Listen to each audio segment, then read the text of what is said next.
Welcome to another episode of Leadership Lessons. My guest today is Cory Bledsoe, and we're talking about the missionary force in Kentucky, not all over the world, but right here in Kentucky. Cory, thank you for joining Leadership Lessons. Yeah, Dr. Gray, thanks so much for having me. Been looking forward to it. Let me tell folks about Cory. Cory Bledsoe is the Mobilization and Community Ministry Associate at the Kentucky Baptist Convention.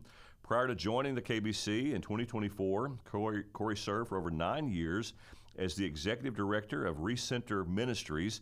That's a ministry here in Louisville to help folks who are experiencing homelessness.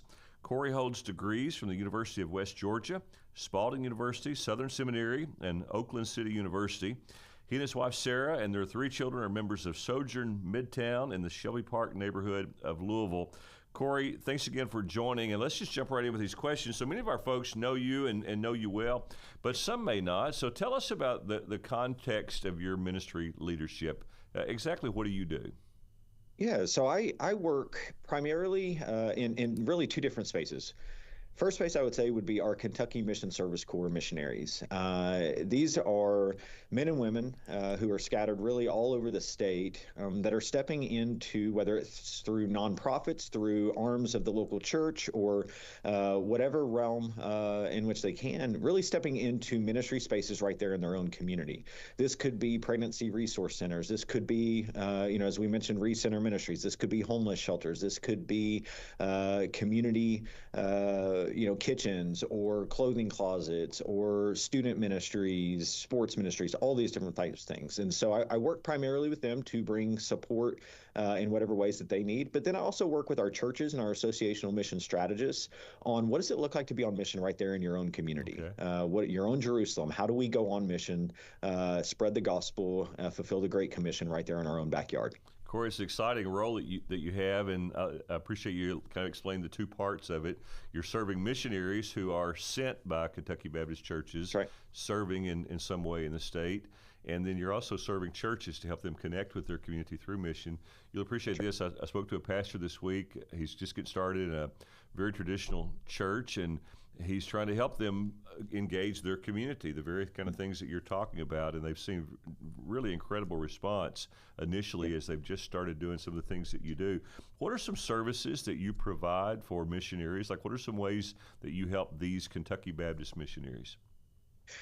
Yeah, I think really, I always use this analogy as I've been here a year and just kind of continue to learn and grow in my role is whatever hat that missionary needs in that season of ministry is the hat that I put on. And so in some ways that hat is being invited into strategic thinking, strategic planning sessions, and that some ways that's really just being a source of encouragement for them that someone outside of their community, outside of their regular day in and day out, that they can bounce ideas off or talk through different things. We bring all of our missionaries together once a year for retreat and refreshment in the ministry. And so that's always a sweet time to gather everybody together. So it varies from day to day and week to week. And my goal, honestly, is to take a disposition that says, however I can best serve you and your ministry, that's what I want to be for you in that season and that moment. And Cory, just as many of our folks serve pastors, many of our team members have been a pastor and are serving pastors. You've led nonprofits. You've worked at St. Vincent de Paul here in Louisville. You led the Recenter Ministry and kind of went up through the ranks there to executive director. Left a good succession plan when you left there. So anything that a nonprofit leader is experiencing, you've experienced it at some point in your ministry. You can commiserate with them. You can celebrate with them. You can help. You can say, yeah, you're going to fill out that paperwork because the government's not going to be happy if you don't. You can help them in great ways. So thank you for your faithfulness there. So let's talk about mission work and missionaries in the state of Kentucky. So many of us, when we think about missions, we're kind of thinking about something that's happening somewhere else, overseas somewhere. How do you define mission work right here in Kentucky? Yeah, I think the parable of the Good Samaritan is really what comes to mind. And so the rule of the law is this idea of like, well, who is my neighbor? Who is my neighbor in this scenario? And so when I think about missions right here in our own backyard, right here in Kentucky, really it comes down to that question, who is my neighbor? And I just really always try to think about it. that neighbor is that person which is in my current sphere that the Lord has placed me. And when I'm traveling throughout Kentucky and working with pastors, working with our missionaries, by and large, for the majority of their time, they might be on mission for a week or vacation, these sorts of things. The majority of their time is right there in their own community doing ministry. And so, who is my neighbor? It's that person that's right in front of me day in and day out. So these missionaries are all part of a network that we refer to as Mission Service Corps That's right. missionaries. Give us a couple of numbers. So how many are there? And then you've already listed a few of these, but list for us some of the things that they actually do and help us understand maybe the variety of ministries that these missionaries are involved in. Yeah, we have right at 122 missionaries. These are, again, representing, as I referenced earlier, these are representing, if you can think about any sort of space of ministry that one could step into, more than likely we have one of our missionaries in that space somewhere within the state. Again, pregnancy resource centers. I think about First Priority, which is equipping students within middle and high schoolers. I think about homeless ministry, of course, which is kind of obviously near and dear to me just based on my own community ministry experience. I think about, folks that are stepping into spaces of addiction. I think about folks that are meeting, the needs of people through food and clothing in various food deserts throughout our community. I think about our friends down in Eastern Kentucky that are ministering to folks in, as they would describe them, hollers of Eastern Kentucky. And then, you think about our, family and individual counseling through some of our missionaries. And, just really anything that you can think about, victims of domestic violence, human trafficking ministries. It really is vast. Orphan care. Yep. Yeah, orphan care. So it really is extends into so many different areas of need throughout our communities. And Cory, these missionaries, the organizations that they either work with or lead range from just a guy that's carrying out a mission, maybe a prison ministry, to some pretty good sized organizations. I mean, they're large nonprofits, or comparatively to each other.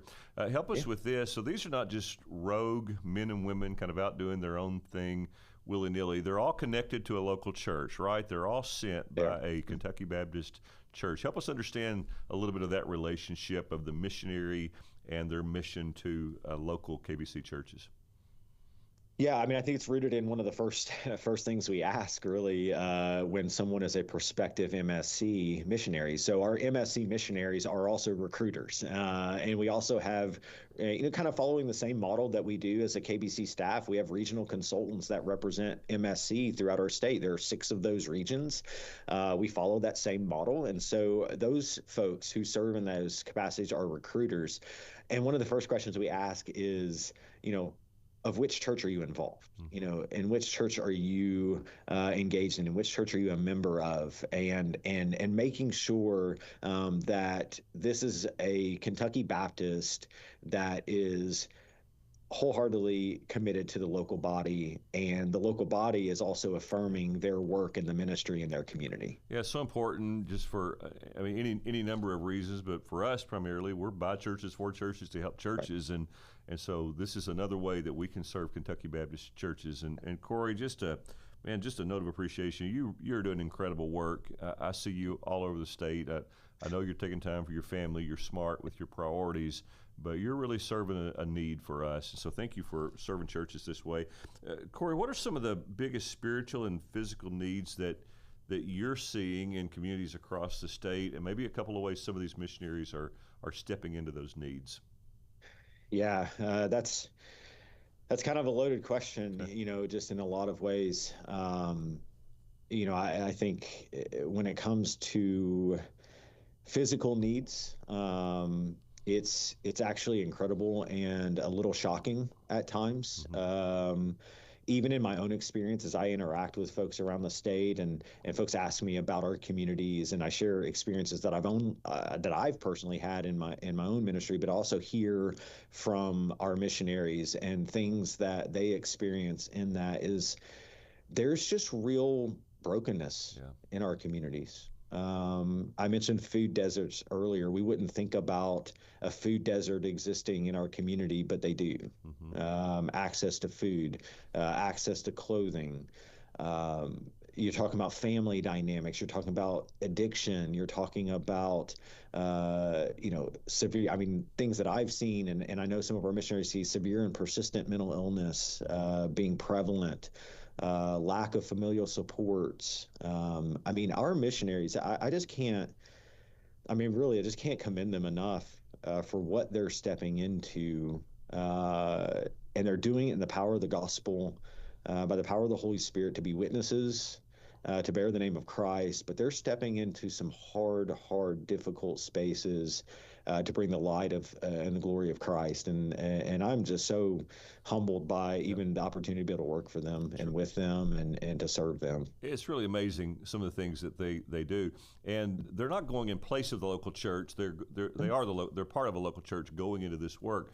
One of our MSC missionaries, a new one, is Jody Hughes, and you met Jody. And Jody is at, I think, Lakeview in West Kentucky, but his Mission Service Corps work, he's pastor there. His Mission Service Corps work is with the climber group. Do you remember what they're called? Climbers for Christ. Climbers for Christ. Climbers for Christ, yes. So Jody is with mountain climbers, many of which, I should say, are probably agnostic or atheist, and he's interacting with these guys and able to share the gospel with him. They're not going to show up at the average Kentucky Baptist church on Sunday morning, but the church is getting the gospel to them through guys like Jody. That's right. Yeah, that's right. Incredible work. Cory, can you tell a story of how God's worked through one of our local missionaries to see changed lives? Yeah, honestly, this is going to be one of recency because just last week at Reach Conference, we celebrated the sending of our missionaries and church planters. And so, for those listeners that were there, got to experience that and see that. And we introduced one such missionary, DeAndre Florence. And the interesting thing about DeAndre's story is that he actually, growing up in Covington, actually really clung, and he kind of shares this, really clung to the Moore Activity Center, which is connected to Southside Baptist in Covington. Well, Amy Wilhelmus, one of our MSC missionaries, has grown up in the Moore Activity Center. Her mom led that center, and then now Amy has led that center for years. And so it was such a sweet moment that nobody really knew. Wow. And it really kind of dawned on me, even in that moment as we were celebrating that here's DeAndre, who admittedly growing up clung, in his words said, to stay out of trouble, I just wholeheartedly clung to the Moore Activity Center.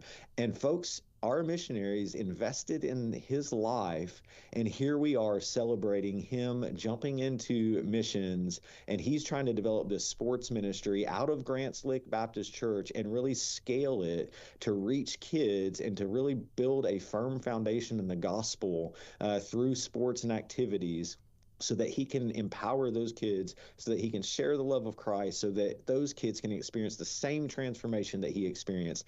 And here I am, we're celebrating DeAndre, and Amy is sitting in the audience. And it's just such a sweet picture of an impact that our missionaries are having. And no offense to other cities or other countries, but right here in Kentucky. Yeah, it's incredible. And exactly the way the gospel is supposed to work. A life changed by the gospel, shares with others, and it continues on. Cory, the average KBC church does not have a racetrack ministry. They don't have a prison ministry. They don't have an orphan care ministry. They do not have a homeless ministry. But every Kentucky Baptist church has all of those ministries through these Mission Service Corps missionaries that you work with. And we just want more of our churches to meet them and know them. Yeah. So you mentioned the sending service, the celebration service at the Reach Conference this year, and we had about 20 or so missionaries, church planters on the stage, identifying where they were from, the church they were connected to, and the work that they were doing. What was that like for you, watching that take place?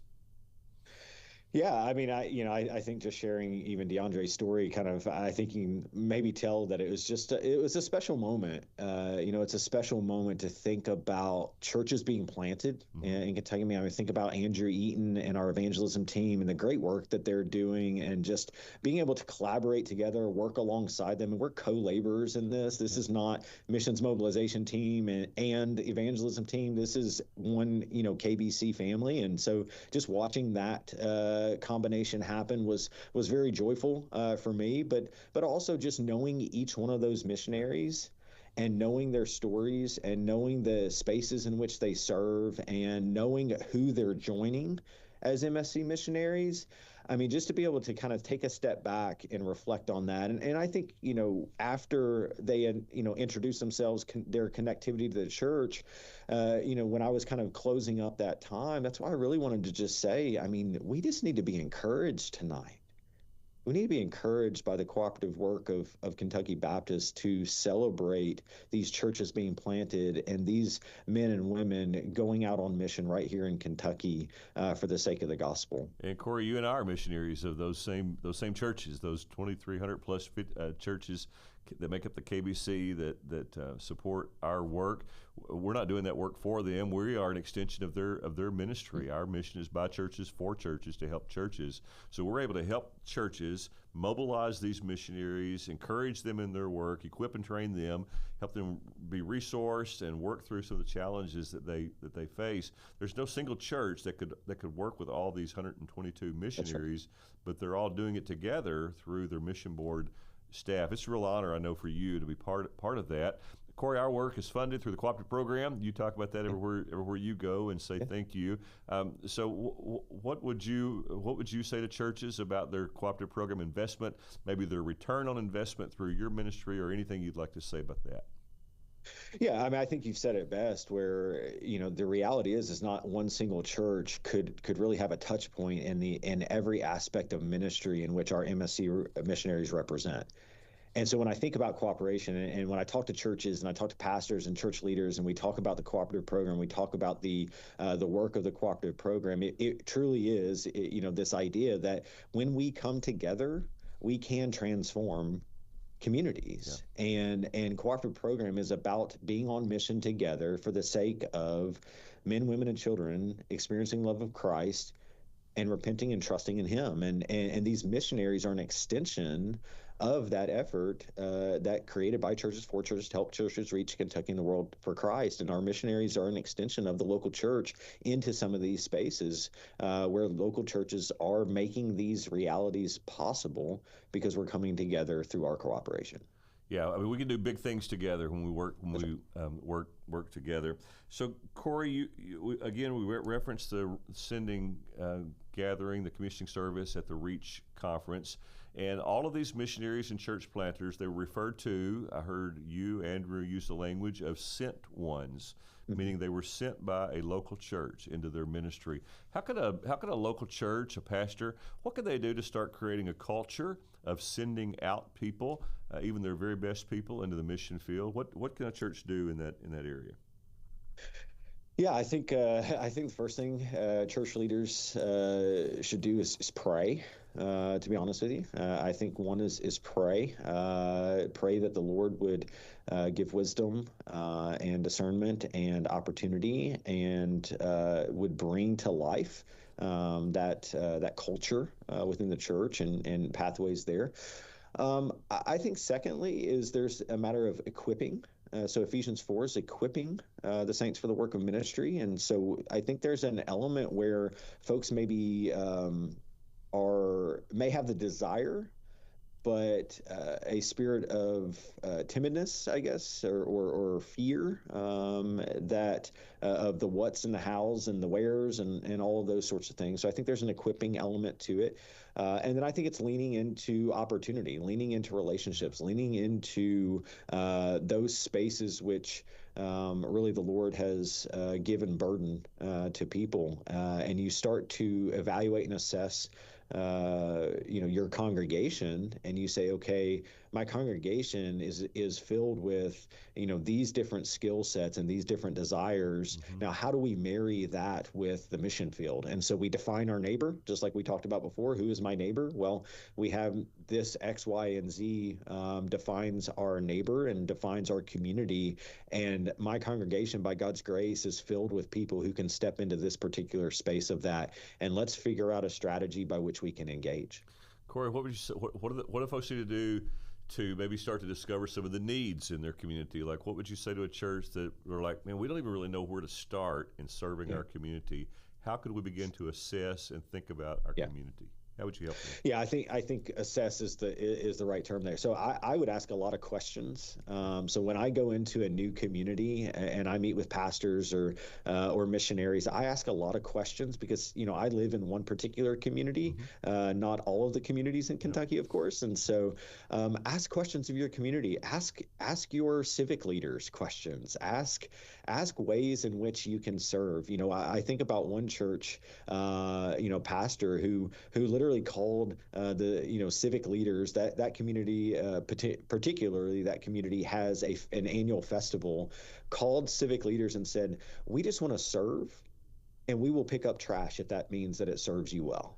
And we just want to be present in our community. We want to be available to serve. We want our community to understand who we are and what we do and why we do it, and we're just here to serve. And so ask a lot of questions, assess your community. We have partners even that could help with that as well. And then when you get to learn and you start to ask those questions, you start to learn what people value, you start to learn what your community values, then you can begin to really dive deeper into, okay, I think we can serve our community by this identified need, and how can we help fill that need? And Cory, that's just a phone call or a cup of coffee away right there. Oh, yeah. I talked to a young pastor last night who's in his first pastorate, just getting started, but he had just called that day. He'd called the chief of police. I think he called another local kind of county official, and he was so excited about engaging with them and beginning to brainstorm about things their church could do to get more involved in just being more present in their community. They already have a building, they already have a name and a location and where people gather, but also they can now do more than that and serve their community. Cory, what resources and contacts are available to help churches and individuals get involved in missions? Yeah, obviously, if a church wants to go on mission globally, wants to go on mission domestically, across the country, I mean, we obviously, affirm and would partner with our North American mission boards and our international mission boards. But when we think about here in Kentucky, I mean, I think that's the joy of getting to work on our missions mobilization team. Within our team, we have disaster relief. Ron Crow does an excellent job leading the disaster relief efforts. And so we certainly, if disaster relief is an area of mission, then we have an opportunity and an avenue by which we could do that. Doug Williams, Hope Juarez, our mission strategists, when it talks about missions partnerships, Doug and Hope are going to be incredible resources in that space, in that area of ministry. And then myself, if you're wanting to connect with some of our in-state missionaries, if you're launching into mission work for the first time, sometimes I get pastors that just say, I think we need to stay in-state first as we're trying to build that culture. Then I think I certainly would be more than willing to serve as a resource and a connecting point for folks. On our website, we have underneath our, kind of missions page, we have opportunities. It's called missions opportunities. We have opportunities listed. If you're interested in a particular mission trip or a project within the state, I try to keep those as up to date as possible so that there might be something that you would like to partner with. And many of those requests come from they either come from our churches or they come from our MSC missionaries. And so use us, I guess is the best way I could say that is use us as that contact point and that resource, because we'd be happy to liaison your church or a group from your church to go on mission for sure.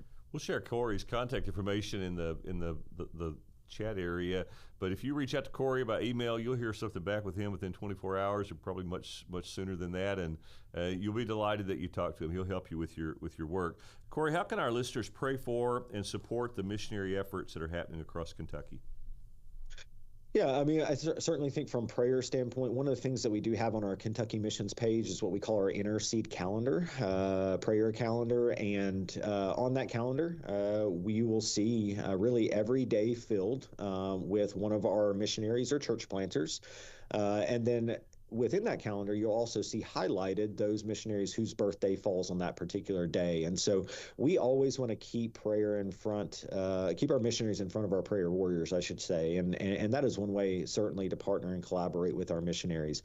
The other I referenced earlier is missions opportunities. Many of our MSC missionaries put opportunities to serve on that site. And so certainly check that out. And if there's someone that you want to connect with, or there's an opportunity that you see and it's like, man, I think we can step into this, I'd be happy to be a liaison to build that relationship as well. The missionary or the church's contact information is also there, so certainly feel free to contact them directly. But if you want me to bridge that, I'm happy to do that. But really, just learn a missionary, learn about one. We have an Adopt a Missionary program. If a church wants to partner with a specific missionary or a specific organization within our state, certainly, just focus in on that one. If it's an area of ministry that your church is really rallying behind, then absolutely let's go with it and really adopt that missionary in that organization, and then we can again bridge that relationship and begin to learn what best serves that missionary and that particular ministry. And so those would be some things that I would say is take that first step, gather up some information, and we're here to be a resource.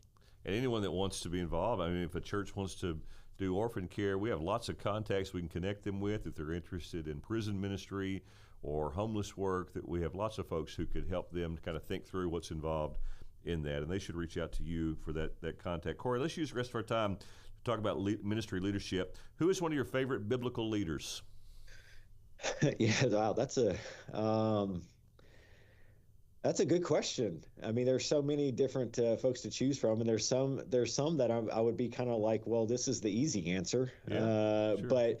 But honestly, when I think about leadership, I think about particular moments of leadership as I think about the scriptures. And this may sound a bit odd, and that's okay. But I'm actually always been intrigued by the Apostle Thomas. Okay.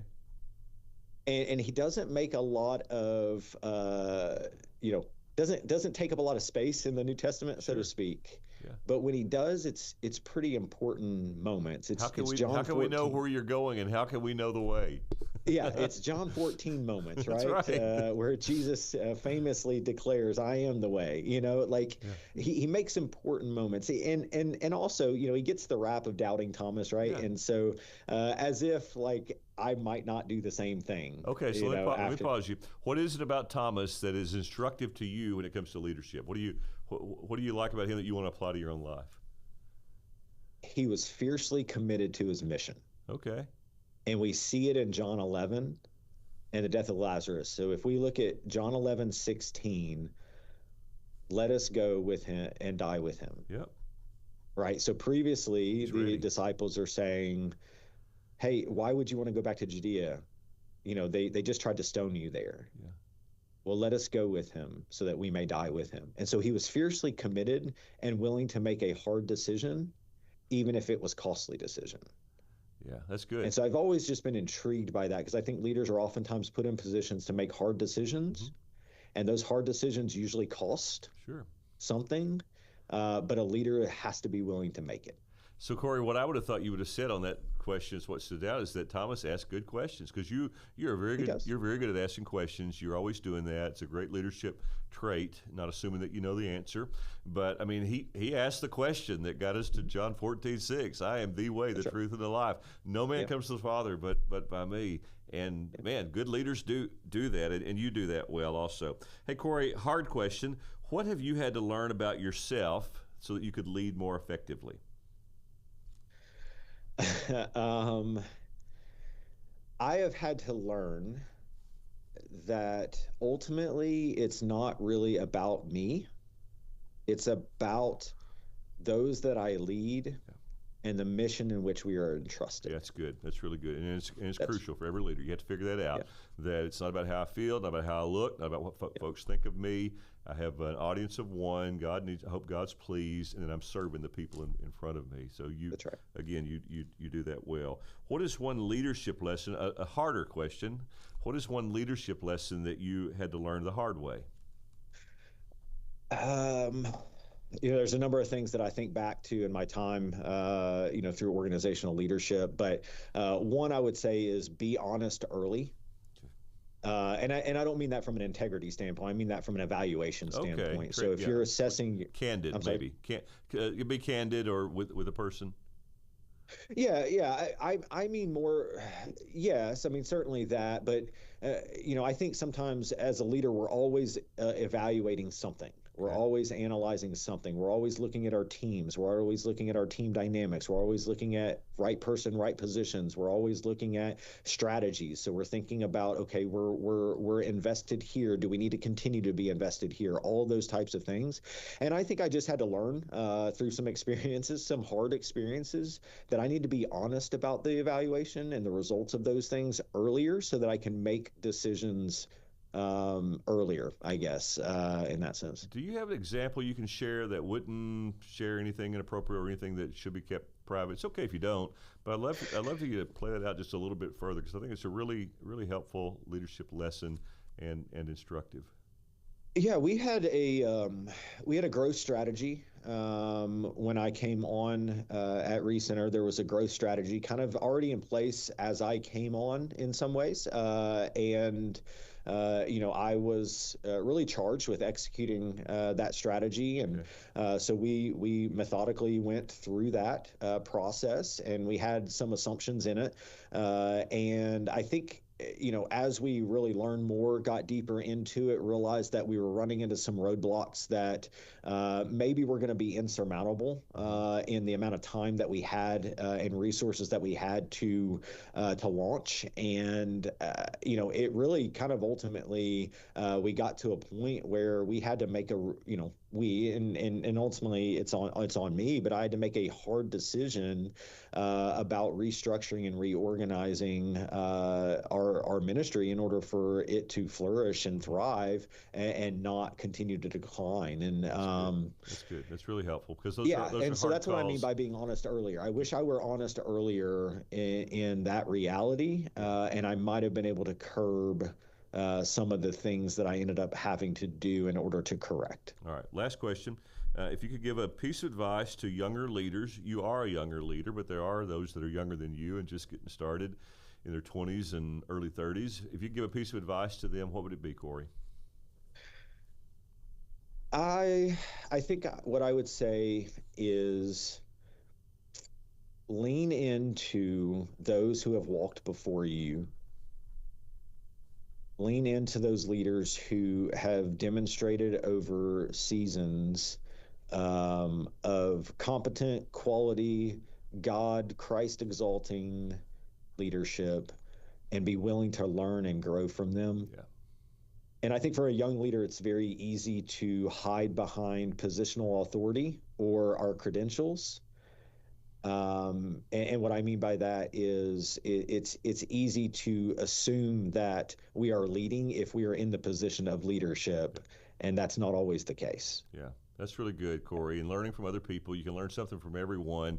I have three role models in my life right now. The two are in their 70s and one's 90. I have two others that I look to a lot for an example, and they're both in their mid 70s or so, and they're just further down the road, and they've been faithful to Jesus, and they're carrying out their work well. And I'll never reach their status or their effectiveness. I'm not them, and I don't need to be, but I can learn by watching them and growing from their example. Brother, thank you for your faithful ministry. Thank you for serving these 122 Mission Service Corps missionaries. I know it's going to be 150 and 200 and 250 in a matter of time, because you do really good work, and others are going to want to benefit from your ministry. Thank you for serving them and for helping churches reach Kentucky and the world for Jesus. Thank you for joining Leadership Lessons. Thanks, Dr. Gray. I appreciate it. Thanks for listening to Leadership Lessons. An audio podcast of this program is available on both Apple and Android devices. The Kentucky Baptist Convention was created by churches for churches to help churches reach Kentucky and the world for Christ. For more information about the KBC and the cooperative program which fuels our ministry, go to kybaptist.org. We'll see you next time on Leadership Lessons.